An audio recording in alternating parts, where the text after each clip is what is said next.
It is now time for Ask the Expert. Charitable giving is at an all-time high. That's good to hear that Americans are giving more than $350 billion to charities last year alone. But recent news about the firings of two top executives at the Wounded Warrior Project have many people wondering how much of their money is actually going to the people they're trying to help. That's why we have financial professional Mike Williams with WealthWisconsin.com here to talk about steps we should take to make sure we're going to be making the most of our donations. So how important is it to do the homework?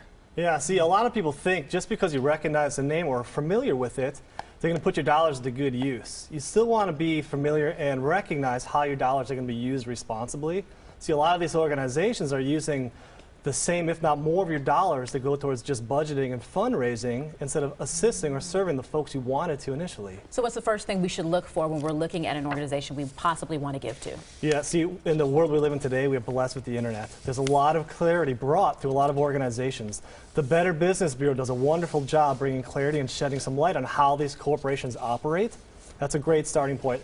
Their rule of thumb is typically stay below 30 to 40% of your operating margin. As far as donations go, stay below that point, so the rest actually goes towards serving households. What would the red flags be? Good point. A couple red flags. One that jumps out is if someone is pressuring on the phone.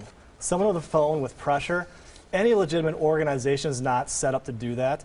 They're okay just hearing you out, and if you don't want to donate, that's just fine. I hear from my alma mater every once in a while. They'll call me. Yeah, that's out there too. Right.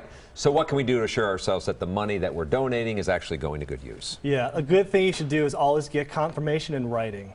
That gives you clarity and lets you know where your dollars are. And when it comes to tax time, you can have records of everything. So confirmation in writing is a big takeaway. So these GoFundMe sites become very popular, crowdfunding. Is that considered charity? In a way, they're gaining in popularity. But just keep in mind, sites like that are always going to take a certain percentage off the top, usually 4 to 8%. So in other words, just less of your dollars are going to work towards the charity you actually want to give towards. And the good thing is that these charities that are well run do benefit from it, and there is a tax purpose there for people who want to donate as well. But that's why you want to say you want to make sure they have good record keeping, so you will have good record keeping. That's right. Any chance you can avoid using cash, the better. Use a check, use a credit card, then you have your records, put them in a safe place. You may need them when it comes to tax time. All right, good information, Mike. We appreciate your insight on that. If you have a question for our experts, email them at asktheexpert@today'stmj4.com. You can also leave a voicemail. We have the number right there for you.